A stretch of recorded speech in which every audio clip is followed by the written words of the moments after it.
Hola, ¿qué tal? Bienvenido, bienvenida, bienvenida. Este es Espacio Diverso, una coproducción entre Justicia TV y el Consejo para Prevenir y Eliminar la Discriminación de la Ciudad de México, el COPRED. Espacio Diverso es un espacio para discutir, reflexionar, analizar temas relacionados con la discriminación en la Ciudad de México. Y como quienes nos han acompañado ya durante varios programas de esta segunda temporada del año, pues estamos hablando sobre el racismo, porque el racismo existe y hay que hablar de ello.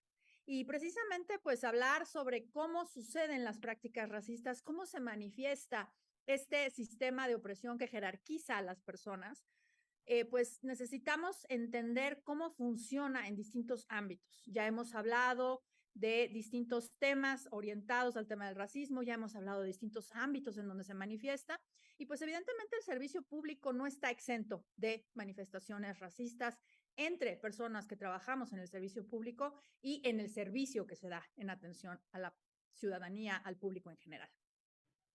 Las personas servidoras públicas debemos instrumentar políticas públicas con el objetivo de prevenir y eliminar la discriminación. Es un deber que pende de nuestra Constitución y deben sustentarse en los principios y perspectivas de igualdad y no discriminación, inclusión, entre otros. Así lo establece la Ley para prevenir y eliminar la discriminación de la Ciudad de México. Sin embargo, pues esto no siempre sucede. El racismo existe y persiste entre nuestra sociedad. Existe un estereotipo sobre quiénes son las personas mexicanas, ya lo hemos conversado en estos programas, a partir de esta construcción institucional derivada de un discurso histórico del mestizaje que determina quiénes son las personas indígenas y que hasta hace poco decía que en México no existían las personas afrodescendientes. Estas creencias basadas en estereotipos, pues evidentemente permean en el servicio público. Es una cuestión cultural que necesitamos justo desaprender y deconstruir. Algunas de las razones de estas prácticas son la falta de directivas institucionales para evitar estas conductas entre personas servidoras que atienden, por ejemplo, poblaciones en movilidad o de seguridad pública. Otras razones serían falta de políticas públicas de prevención, así como la capacitación sobre prácticas como el perfilamiento racial. En general, pues necesitamos hablar y desarraigar estas prácticas y por eso justamente pues tenemos esta serie de programas para poder visibilizar estas prácticas que hemos normalizado y que las entendamos como prácticas racistas para que podamos eliminarlas finalmente de nuestra sociedad.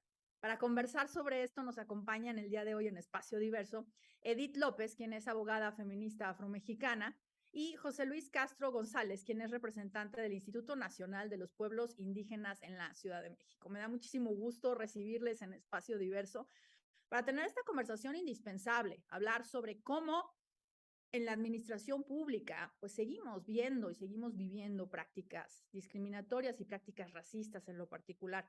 Y pues justo me gustaría empezar contigo, Edith, de acuerdo con la experiencia que tú has tenido, de acuerdo con tu trabajo, consultoría y de investigación que realizas, pues ¿cómo encuentras estas prácticas discriminatorias y racistas entre las personas servidoras públicas?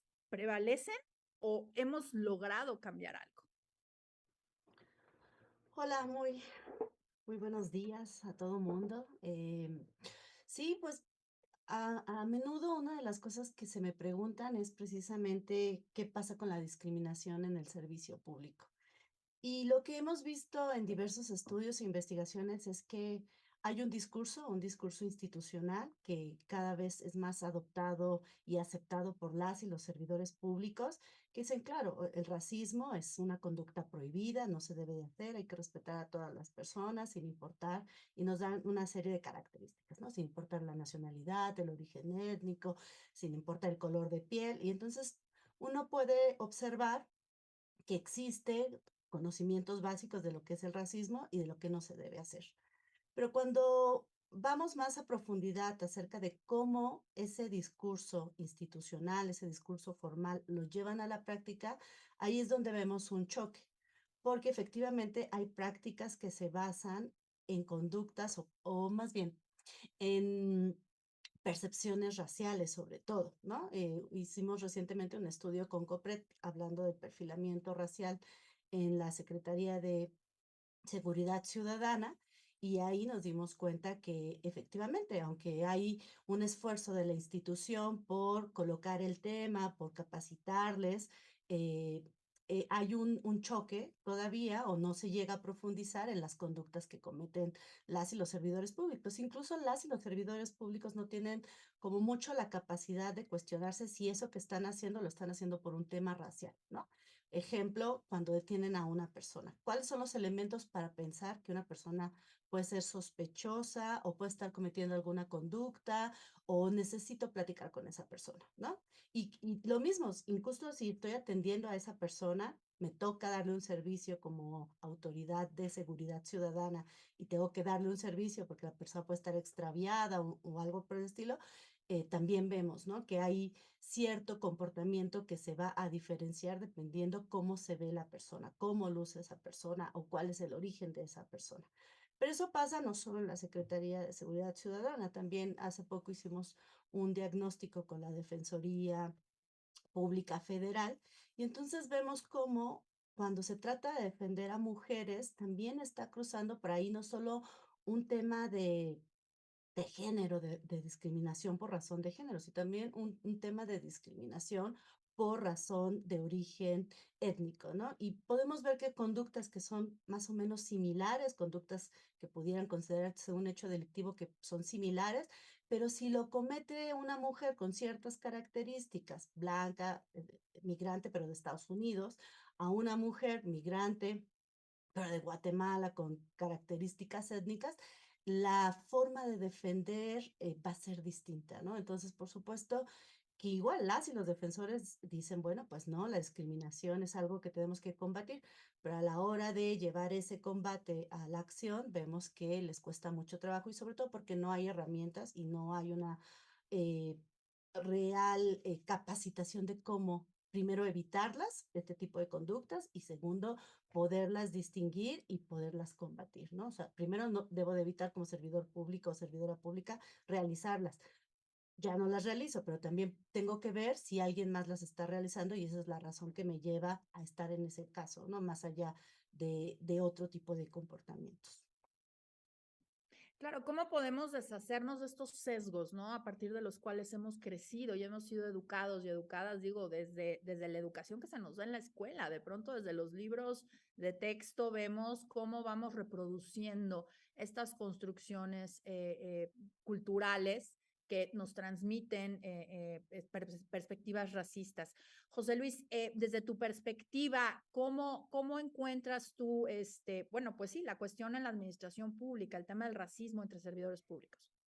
Sí, muy bien. Bueno, la actuación de los servidores públicos tiene que ver con un marco jurídico y administrativo. Entonces sí nos tendríamos que remitir mucho antes, porque tiene que ver cómo está conformado la composición del Estado mexicano. Recordando que a partir de la conquista y la colonización se reconocía la composición pluricultural de nuestra nación. Sin embargo, ya cuando se dan los procesos de independencia y de Revolución Mexicana, y todavía con la Constitución de 1917, por ejemplo, en los artículos 39, 40 y 41, se habla de un pueblo, ¿no? De un ciudadano.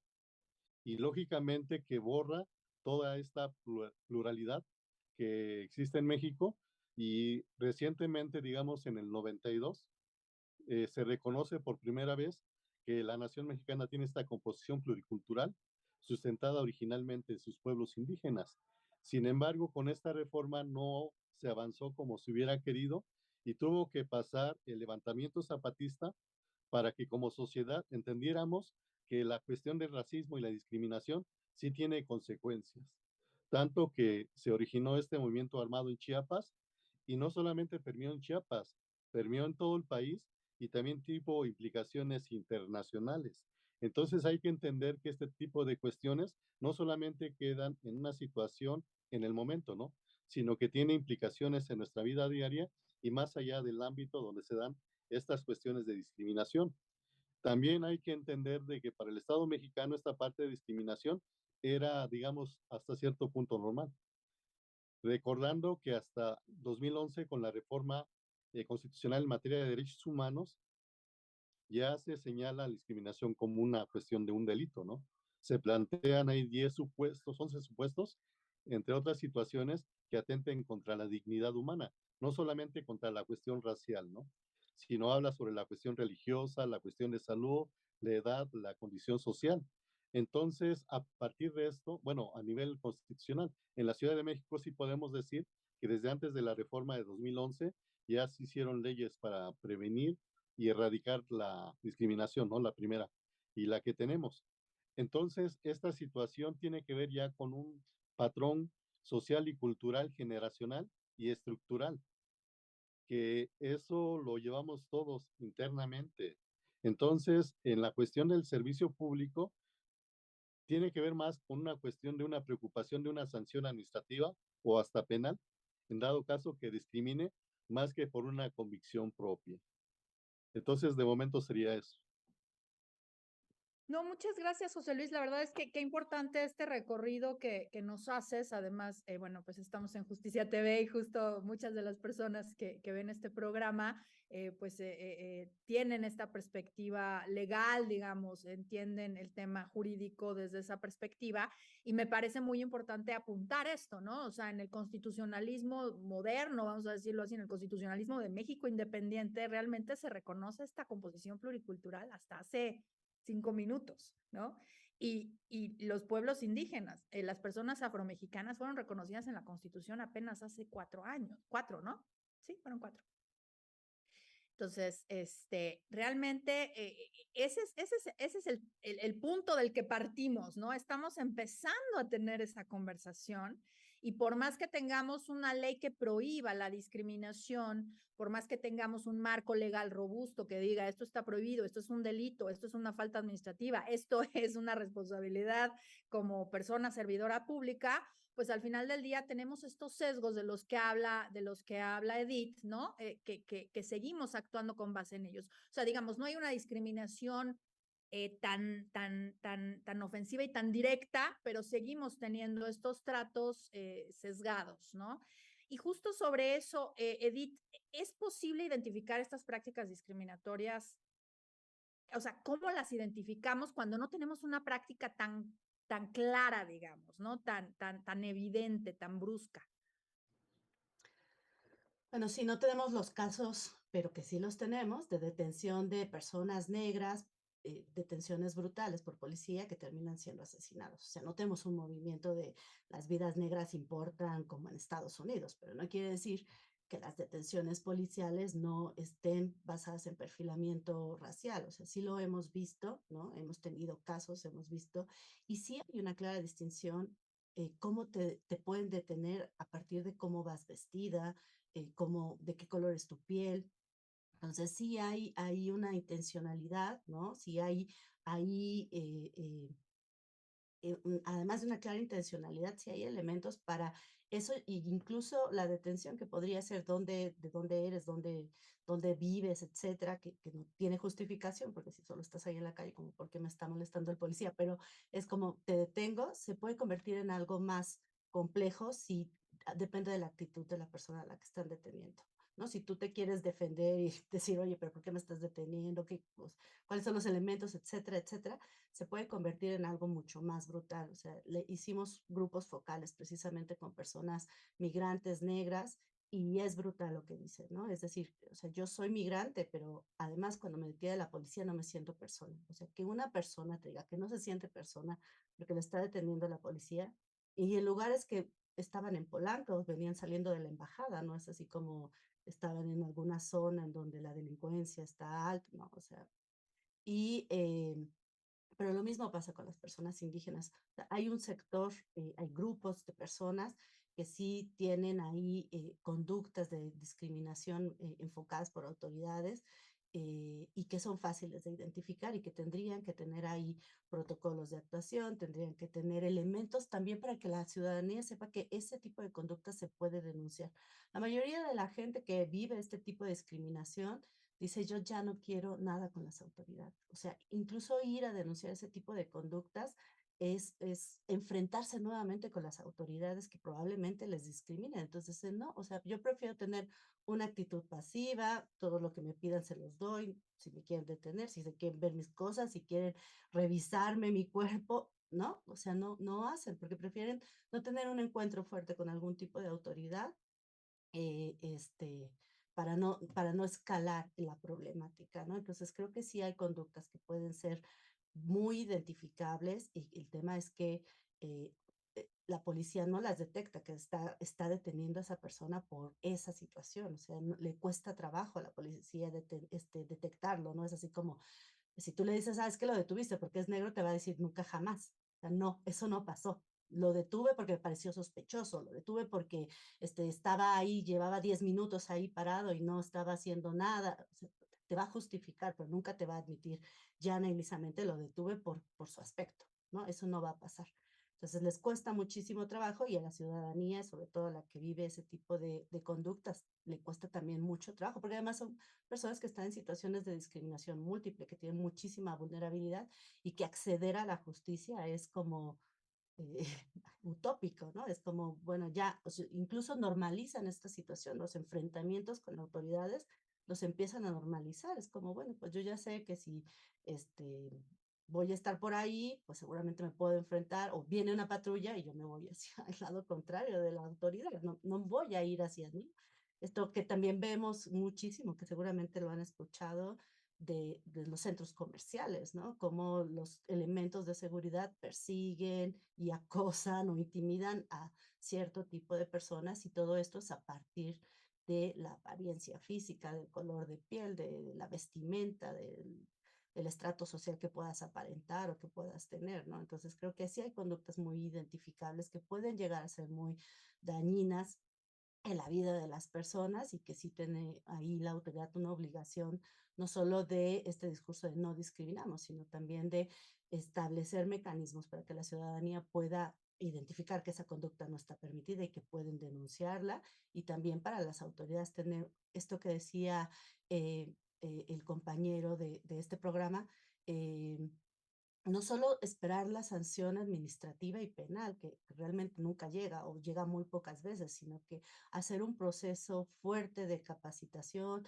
de concientización, ¿no? Los mismos policías viven discriminación por su apariencia física, entonces, por supuesto que tienen claridad de que están viviendo discriminación por su apariencia física, entonces hay que cruzar cómo ellos pueden vivir discriminación por su apariencia física, pero a su vez pueden cometer conductas de discriminación por la apariencia física de otras personas. Entonces, sí hay actos de discriminación que son identificables con mucha claridad y que pueden ser fácilmente erradicados del actuar de las y los servidores públicos. Pues sí, Edith, justo, ¿no? ¿Cómo identificamos estos sesgos, estas prácticas, estos prejuicios con base en los cuales se actúa y se trata de manera diferenciada a las personas, ¿no? Y esto que mencionas con respecto al perfilamiento racial, al tratar a las personas atendiendo a lo que se considera de ellas a partir de marcadores raciales que generalmente, y en los ejemplos que mencionas, tienen que ver con la criminalización, ¿no? Esta cuestión desde los cuerpos de seguridad pública o desde las personas, digamos, de seguridad privada en determinados espacios, centros comerciales, tiendas de autoservicio, que siguen a las personas o que las están vigilando de una manera diferenciada justamente por pues estos prejuicios, ¿no? De asociar a determinadas personas determinadas conductas criminales, porque al final del día, pues es eso lo que se está pensando, ¿no?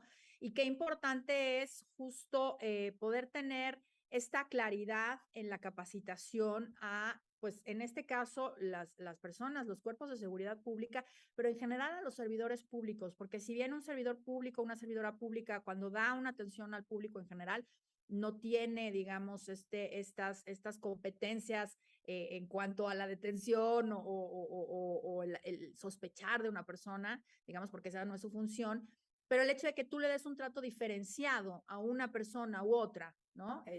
Para pagar el predial, por poner un ejemplo cotidiano, pues también incurre en un acto de discriminación. Pues evidentemente todo esto es fundamental. Necesitamos hacer una pausa y vamos a regresar con José Luis justo para poder platicar sobre cómo desde el Instituto Nacional de los Pueblos Indígenas se han identificado estas prácticas también discriminatorias en otros ámbitos del servicio público. Estamos en Espacio Diverso, estamos hablando sobre racismo y servicio público, no le cambien, ahorita regresamos. Pues estamos aquí de vuelta en Espacio Diverso y estamos hablando sobre racismo y servicio público.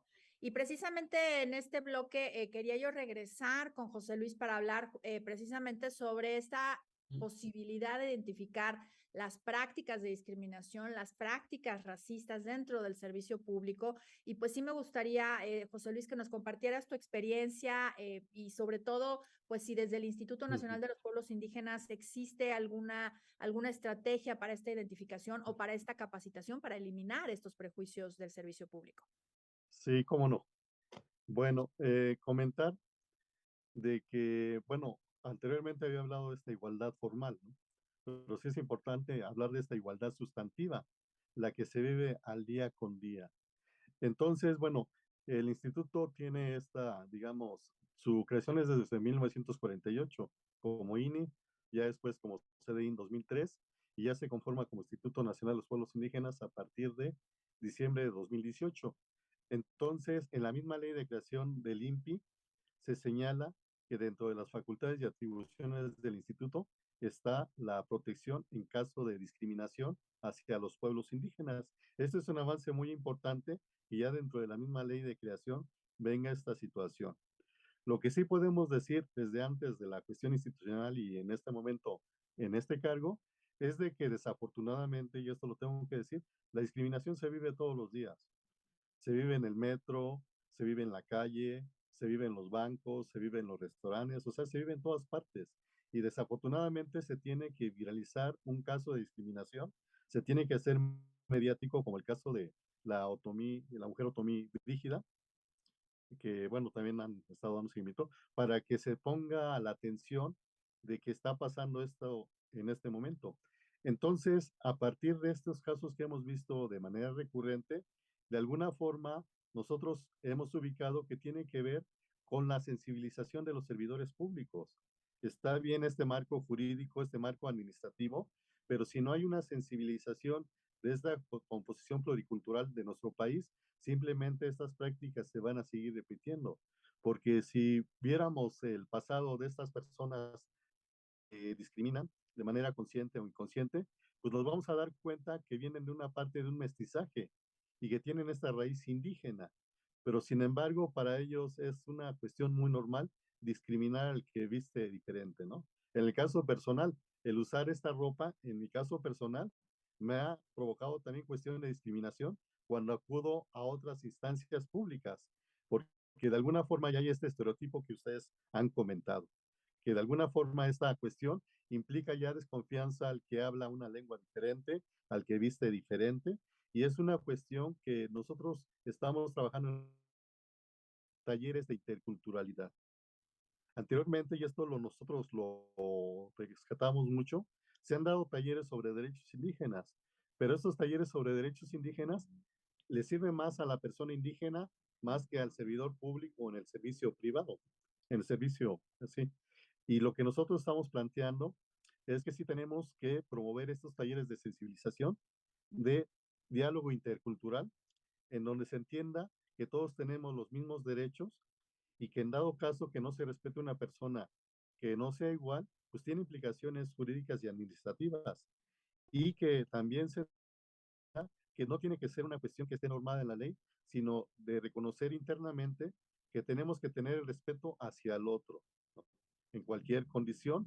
Entonces, sí, nosotros estamos en este momento apostándole a la sensibilización de los servidores públicos, pero también en los ámbitos privados de que se promueva esta cultura de no discriminación a partir de esa situación.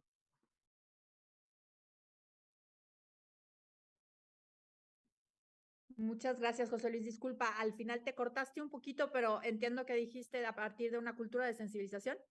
Sí, así es, exactamente. Muchas gracias. No, y qué importante lo que dices, por ejemplo, el tema de la lengua, ¿no? El tema de la lengua siempre es una cuestión que a partir de la cual se discrimina a las personas indígenas y se nos olvida que son personas bilingües que están hablando el español muchas veces como una segunda lengua, ¿no? Y que justo Sí, siempre podemos tener esa deferencia o ese reconocimiento hacia personas extranjeras que intentan hablar el español, pero no hacia una persona indígena porque consideramos que su lengua es de menor Ujú, valor que otros idiomas extranjeros, ¿no? Y esto es muy ujú. importante decirlo porque es un punto de partida para prácticas discriminatorias y sobre todo algo que decías, José Luis, para un trato indigno, ¿no? Porque justamente parte de ahí el considerar que la persona al no hablar bien español es tonta, no merece el mismo respeto que una persona que habla bien el español o que habla otra lengua extranjera y el español intenta masticarlo, ¿no? Porque tiene que Sí, ver justo con este racismo, cómo cruza y cómo hacemos menos a una persona perteneciente a un pueblo originario. Qué importante decir eso. Y justo, José Luis, sobre esta cuestión de los talleres de interculturalidad, ¿nos podrías ahondar un poquitito más para conocer qué hace el instituto? sí. Bueno, hay que decirlo de que este tipo de cuestiones todavía no se han desarrollado. Nosotros tenemos ese reto y esta obligación aquí en la Ciudad de México, porque es la entidad donde más se desarrolla la discriminación por diferentes factores. La Ciudad de México se ha conformado con migraciones de todos los estados de la República. Sin embargo, a los que, digamos, ya tienen este mestizaje muy desarrollado, aunque el color sea de pueblo originario, es diferente a una persona indígena porque todos exigen su derecho a la ciudad, pero no se les reconoce este derecho a la ciudad a las personas, digamos, indígenas, pero también afros, también hay que considerarlo también. Y que sí tenemos que hacer esta cultura de entender la diferencia cultural con la que está constituida nuestra nación, porque independientemente de que se haya reconocido en 1992, esta composición pluricultural ha existido siempre, pero tiene que ver con estos procesos de colonización, de lo que se llama del poder, del saber y del ser, que todos los conocimientos tienen que ver con esta cuestión de una cultura occidental, ¿no? Una visión occidental y que nosotros estamos inmersos en esa cultura. Esto lo podemos ver en los medios de comunicación, en la televisión, que tienen ahí un, digamos, un referente cultural de la piel blanca. Las telenovelas, los noticieros, los programas de entretenimiento no propician que se entienda esta diversidad pluricultural de nuestro país y también entender de que esto va más allá, porque ahorita ya no estamos hablando de una nación pluricultural, sino multicultural, porque ya en nuestro país se ha nutrido ya de migraciones recientes, tanto de Latinoamérica como de otros continentes, y que tenemos que prepararnos como sociedad a entender al otro. Entonces sí es importante desarrollar estos talleres de sensibilización a través de ubicar estudios de casos, ¿no? De cómo ha implicado esta discriminación en el ámbito público y privado, lo que habíamos comentado, ¿no? De la situación en Chiapas, pero también de estos casos de que, digamos, hay, digamos, instancias públicas o privadas que tienen una mística de atención, pero desafortunadamente por la actuación de alguna persona que provoque una situación de discriminación, ya no es la persona, es la institución o es el ente privado el que está promoviendo todo esto. Entonces sí es importante de alguna forma como una instancia, pues de propiciar también este diálogo intercultural, que se entienda que todos tenemos derecho a esta ciudad, que todos tenemos respeto y que no tiene que implicar una sanción administrativa o penal para que yo tenga que respetar, sino que sea una convicción propia como ciudadano, como mexicano. Claro, generar este cambio cultural, ¿no? Y justo desde la Ciudad de México, la constitución política local, pues tiene también ya esta perspectiva vigente desde los 2018 y que a partir de ello, justo esta propuesta de crear la Secretaría de Pueblos y Barrios Indígenas de la Ciudad de México con esta perspectiva específica, ¿no? De generar este diálogo intercultural fundamental para este cambio de perspectiva y de entendimiento y de respeto fundamental, ¿no? Edith, regreso contigo. ¿Cómo podemos avanzar, digamos, en esta identificación? O sea, tú nos dices, a ver, podemos identificar las prácticas, hay prácticas clarísimas, pero ¿cómo podemos hacerle? Porque la capacitación si bien es necesaria, no es suficiente. ¿Cómo podemos avanzar en cuanto a este servicio público libre de discriminación racial? Lo que ponía de ejemplo José Luis, por ejemplo, el tema de las lenguas, el tema de la vestimenta. O sea, ¿necesitaríamos crear protocolos o Son muchas, manuales? son muchas cosas. Un marco normativo lo tenemos y creo que ese es el primer paso. O sea, ahí está el marco normativo que nos dice que cualquier tipo de discriminación está prohibida en la ciudad. Entonces, ahí creo que no hay como mayor elemento. Entonces, ¿cómo saltamos a cumplir ese marco normativo, lo que nos dice el deber ser? Entonces, ahí hay muchas cosas. Un protocolo por sí mismo no te va a garantizar que las autoridades no discriminen si no tienen conocimiento, si no tienen sensibilidad, etcétera, etcétera. Entonces, tienes que hacer una estrategia muy completa de qué es lo que se necesita. Uno, primero para que entiendan qué es la discriminación, porque por más que hemos dado capacitaciones, las capacitaciones se quedan en cosas a veces muy teóricas, ¿no? Y entonces te encuentras a servidores y servidores públicos que ya te dicen que es la discriminación sin problemas, es cualquier forma, ¿no? De exclusión, etcétera, distinción. Ajá, pero eso, ¿cómo se traduce en el actual? ¿Cómo se traduce la no discriminación en tu día a día, ¿no? Entonces, pues no, no discriminan, pero no se llegan a replantear si hacen este tipo de tratos diferenciados y si estas diferencias que hacen a partir de lo que creen que son las personas, de lo que piensan que merece cada una de las personas, está basado en un pensamiento de discriminación, en un pensamiento racista. Hasta allá no llega el pensamiento, hasta allá no se lo cuestionan.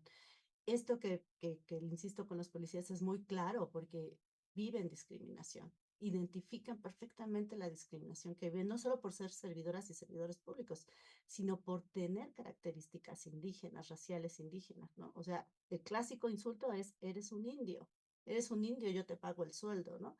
Y lo viven y lo sufren, ¿no? No es eso, siempre dicen, pues es que aquí hay que tener la piel dura porque somos policías, pero es algo que sufren y empiezan a normalizar. Entonces, si tú normalizas la discriminación que vives, difícilmente vas a ser sensible a la discriminación que viven otras personas o a la misma discriminación que tú puedes generar, ¿no? Entonces, esto de si yo la vivo todos los días, a mí me dicen todos los días que soy negra, pues entonces y yo la normalizo, digo, pues ya, sí, está bien que me insulten, ¿no? Pues, está bien que yo vaya e insulte a alguien más, ¿no? Entonces, creo que el tema de sensibilización es un tema muy importante, no solo la capacitación, la sensibilización, y luego mesas de diálogo con las personas afectadas. Si pudiéramos escucharnos, si pudiéramos escuchar cuánto le afecta a una persona, que la detengan solo por el color de su piel, por su vestimenta, ¿no?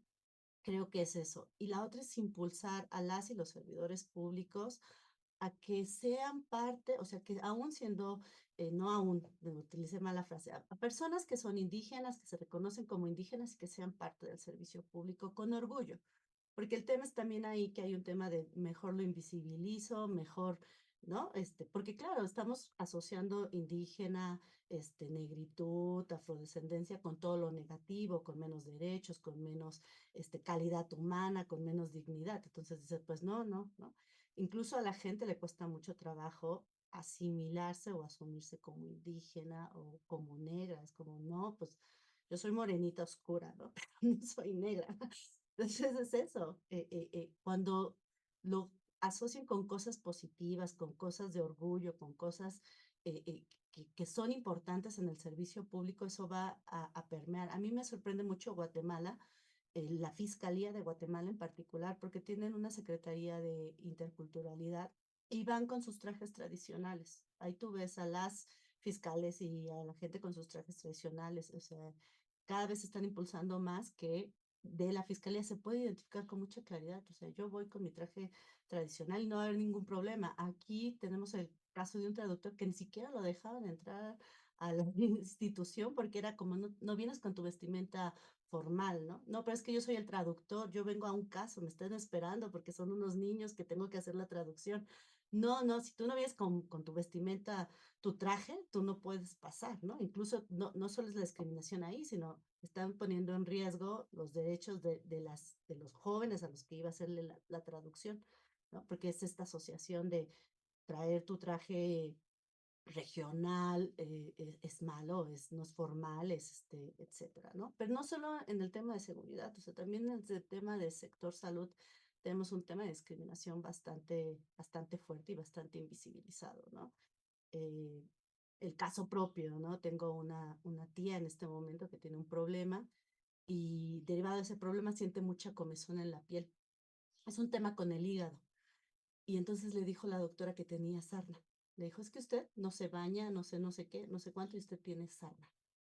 Y entonces fue así como, ¿de qué está hablando esta doctora, no? Y claro, pues mi tía iba sola, pues nadie como para ponerle un alto a la doctora del maltrato que le estaba dando, ¿no? Y ya, bueno, pues afortunadamente en la familia tenemos doctores y dijeron, no, es un tema de la propia hígado, está creando mucha bilirrubina y siente la comezón, pero es una comezón interna, ¿no? Pero la doctora, o sea, mi tía se hubiera quedado con la idea de que tenía sarna, o sea, fue un maltrato muy fuerte el que cae, y es ahí, en el sector salud. Claro, pues por eso, porque la ven humilde, negra, etcétera, pues con nadie que le diga nada, apenas puede leer, apenas sabe escribir, entonces, pues claro, la gente simplemente abusa, y es el sector salud. Entonces, este tipo de conductas no se deben de permitir, no se deben de pasar por alto, y así como el caso que tiene un montón de casos de mujeres indígenas, sobre todo porque ahí cruza también el tema de género, indígenas, negras, que van a una consulta y son sumamente maltratadas y culpabilizadas y responsabilizadas de su propia salud, ¿no? Es porque usted no come bien, o sea, oiga, pues no como bien por mil cosas, ¿no? Pero ese tipo de cosas, ¿no? Que las vemos y es no solo tener el marco normativo, no solo tener el protocolo, no solo tener ahí la amenaza de la sanción administrativa y la sanción penal, sino también procesos de sensibilización y de escucha, ¿no? De qué tanto me afecta lo que tú me estás diciendo. Igual esa doctora, ya hasta se le olvidó el caso de mi tía, pero mi tía quedó traumatizada, ¿no? Entonces es como eso, o sea, ¿qué tanto me afecta lo que me dice el servidor público cuando voy por un servicio? A ¿Qué tanto me quedo yo con esa idea, no? Entonces, escuchar a las personas afectadas que viven discriminación también es un proceso de sensibilización y también de educación, ¿no? Te puede ayudar a entender qué es lo que está pasando a esas personas, por qué están ahí, etcétera, ¿no? Entonces, creo que es un proceso muy complejo, pero además tiene que ser muy completo. No solo es una cosa u otra, sino que tienen que ser varias cosas al mismo tiempo. Qué importante y qué bueno que traes el tema de salud a la mesa, Edith, porque de pronto pareciera, digamos, que este maltrato se diera solamente en algunos ámbitos del servicio público y en la realidad es que se dan muchísimos y el servicio de salud pues conocemos muchas historias, ¿no? Digo, conocemos muchas porque afortunadamente los hechos son desafortunados, pero afortunadamente se visibilizan para poder erradicarlas los temas, por ejemplo, de violencia obstétrica, ¿no?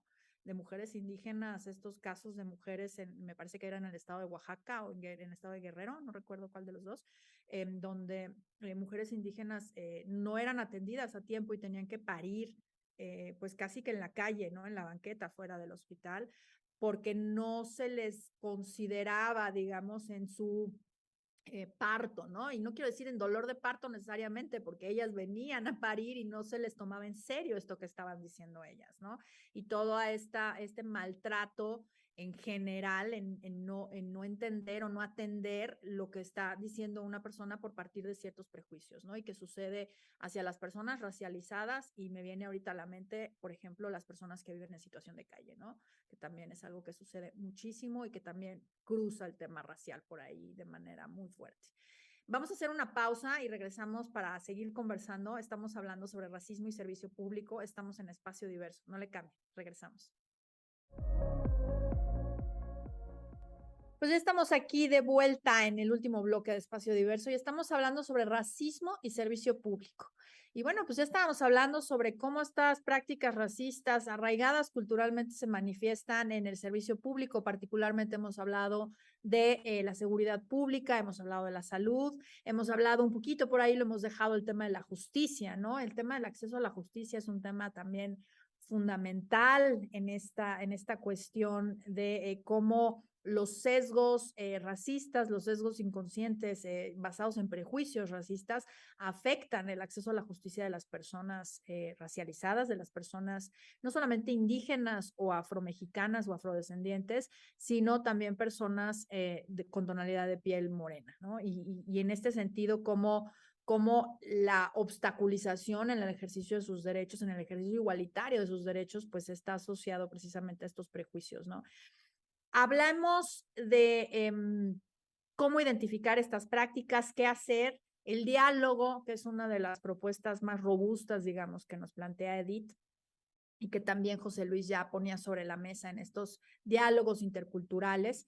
Y bueno, creo que en este bloque necesitamos avanzar un poquito más en esta cuestión de, pues, ¿qué hacemos como sociedad? ¿No? Porque creo que esta cuestión nos interpela a todas las personas y creo que necesitamos partir desde pues la educación de niños y niñas, desde cómo desde la sociedad permitimos todavía estas prácticas racistas, desde comentarios, desde chistes, desde lo decía José Luis hace un momento, desde esta no representación en la televisión, en las películas, etcétera, en los medios de comunicación, la publicidad, que son temas que también hemos estado abordando aquí desde Espacio Diverso. Entonces, pues José Luis, desde el instituto y tú mismo, desde tu experiencia y desde tu expertise, ¿qué necesitamos hacer como sociedad?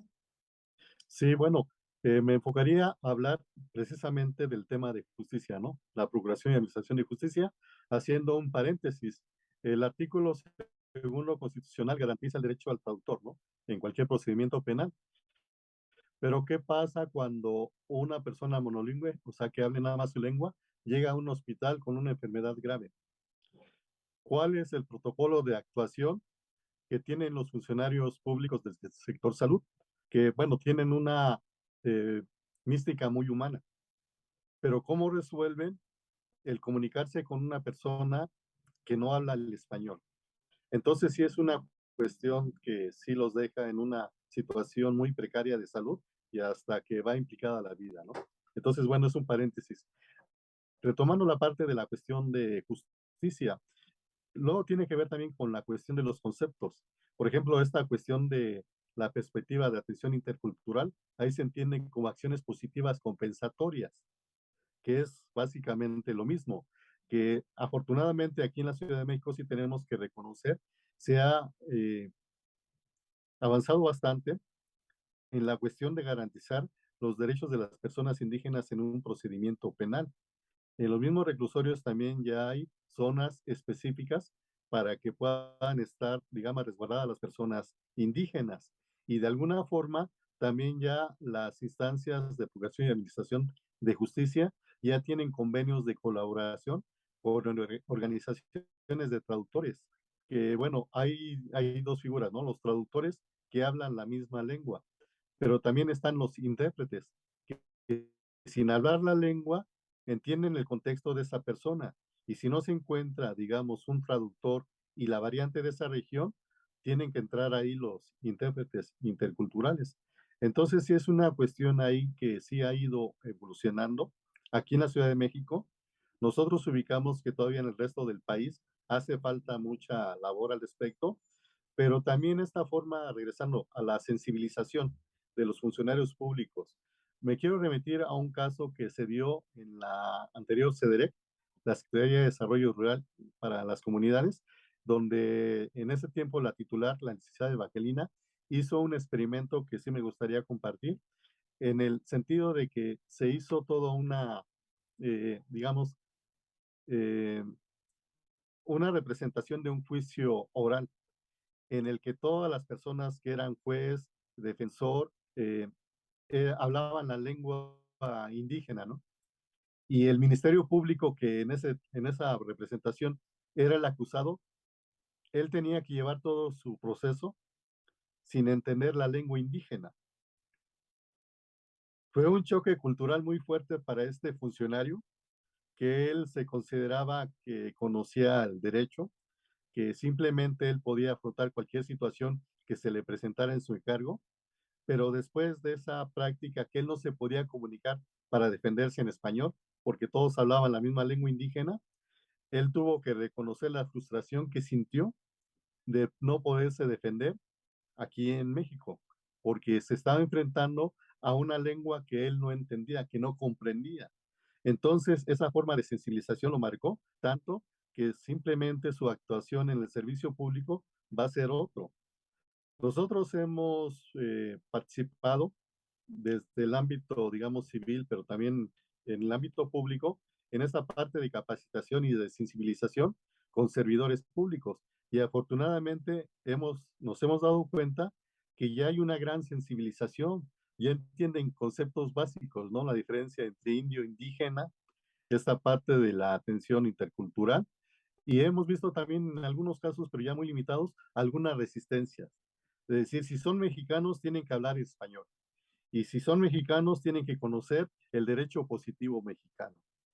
Pero sí, ya podemos decir que en la práctica ya hemos conocido ministerios públicos, jueces, secretarios, que ya tienen esta perspectiva de interculturalidad, y hay una cuestión de respeto y que ojalá se siga promoviendo esto en las demás entidades federativas, porque en la Ciudad de México, aunque se han presentado algunos casos, pero creo que ya la tendencia es el reto a esta diversidad pluricultural y multilingüe.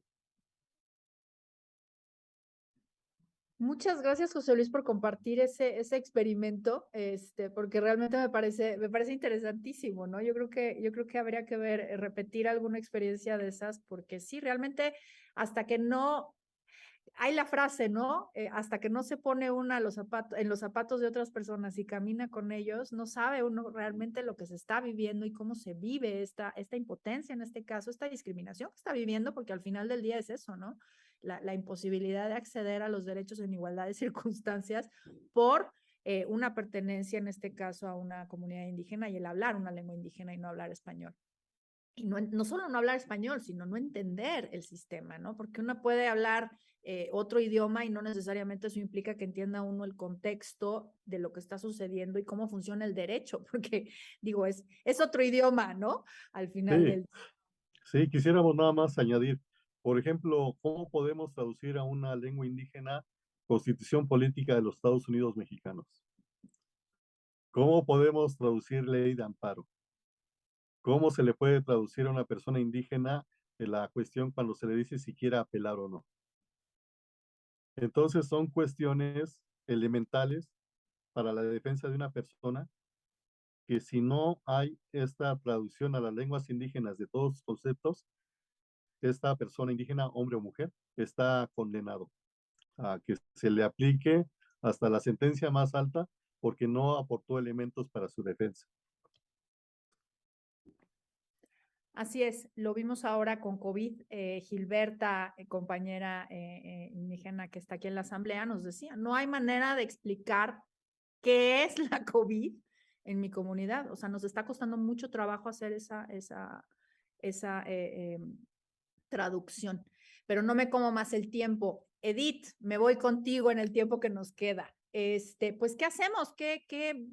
¿Qué medidas, además de, digo, las propuestas que nos has hecho, pero me parece que abarca la solución un poco más allá del servicio público?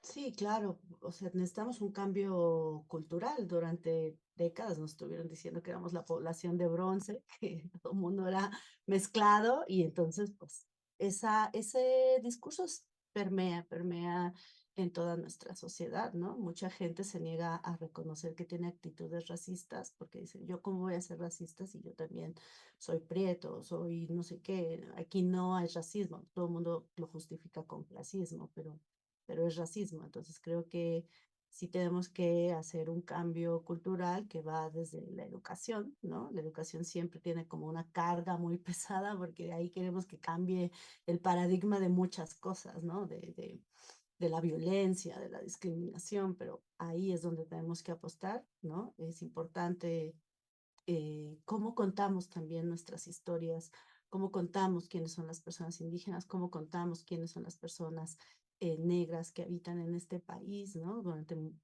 sí, sí, pues siglos invisibilizadas. Entonces, eh, yo en la escuela de mi hijo, pues sí tengo una pelea ahí con los 12 de octubre, con el color salmón como representación del color carne en todos los dibujos, ¿no? Y pues nada, me han pedido que vaya a dar pláticas, entonces pues eso, hacer cambios pequeños, pero también estos cambios que van desde campañas publicitarias, desde el impulso, estas cuotas en donde, así como decimos, esta convocatoria solo es para mujeres, esta convocatoria solo es para personas indígenas, esta convocatoria solo es para personas negras. Cuando tengamos a ministerios públicos negros, a jueces y juezas afrodescendientes, negras, que miren a otras personas y que se identifiquen y digan, ah, mira, esta es una persona negra, también vamos a estar mandando un mensaje. Mientras las personas negras indígenas sean las únicas que van ahí en calidad de víctimas o en calidad de acusadas, pero no sean quienes están impartiendo la justicia, quienes están defendiendo, quienes están, pues entonces es un mensaje también el que estamos dando. Entonces creo que es un enorme reto que no va a cambiar de la noche a la mañana, pero que con este tipo de acciones, y que ahorita lo veo mucho, ¿no? Como la sociedad se queja de la inclusión forzada y ¿no? Pero es eso, mientras las personas indígenas, negras, con discapacidad no estén en los espacios públicos, no estén como imagen de algo, no representen algo, pues van a seguir segregadas, ocultas, en las posturas de menor poder en esta sociedad. Entonces, creo que ahí sí es muy importante el tema educativo, pero también buenas campañas de publicidad y mensajes de la inclusión, ¿no? Y cómo garantizar que estas personas empiecen a estar también en los espacios del servicio público, en buenas posturas del servicio público, no en puestos administrativos o los puestos de limpieza, sino que sean también quienes dirigen las instituciones. Creo que eso es sumamente importante.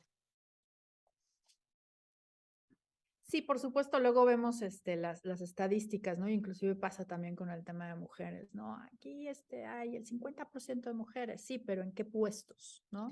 Y lo veíamos hace poquito, una organización que también ya nos ha acompañado aquí en Espacio Diverso Racismo MX, compartía a través de estos emojis, ¿no? Como las compañías, las empresas en México dicen, no, es que sí somos incluyentes, sí, pero ¿en dónde están? El top son puras personas blancas, ¿no? O sea, llegar a ser parte del consejo de administración o el dueño de la empresa o el CEO o como sea que le llamen, no refleja, digamos, estas posibilidades de movilidad social de las personas racializadas. Lo hemos conversado ya aquí. Nos quedan 3 minutos, entonces 1 minuto de cierre, José Luis, y después 1 minuto de cierre, querida Edith. Sí, bueno, de alguna forma estamos dando seguimiento a un caso de discriminación y dentro de las propuestas que estamos ahí planteando es esta coordinación interinstitucional, porque sabemos que siempre tenemos la limitante de los recursos económicos, pero si nos conjuntamos CEPI, COPRED, el INPI, CONAPRED, y cada quien aporta algo, podemos hacer una campaña de promoción de la cultura de no discriminación y de diálogo intercultural y que podamos incidir en los diferentes espacios, porque ya conjuntamente podemos llegar a un universo más amplio que si lo hacemos nada más a nivel institucional. Entonces, bueno, agradecer esta invitación. La verdad, creo que disfruté mucho la conversación y pues también un saludo aquí a la compañera que pues, está reivindicando estos derechos de las comunidades afros también. Muchas gracias, José Luis. Hagámoslo. Edith. Claro, me parece que cuando se unen las instituciones y además le dan un enfoque mucho más integral, no solo es como una sola mirada, sino varias miradas de cómo atacar o combatir el mismo problema, creo que hay mejores resultados. Si no, siempre se siente como te toca tirar esta pared, pero te voy a dar un cincel, ¿no? En lugar de un martillo.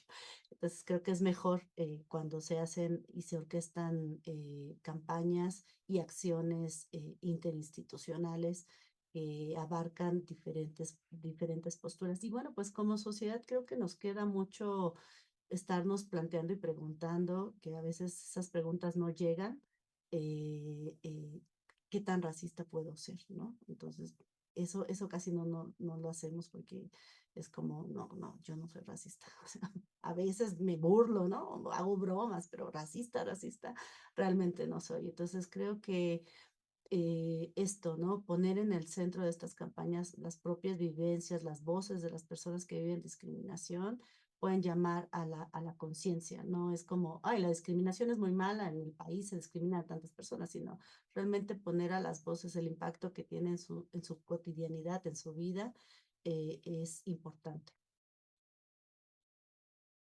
Y bueno, pues gracias, yo también disfruté mucho la conversación, a José Luis, a ti, por supuesto, y bueno, qué importante este tipo de programas.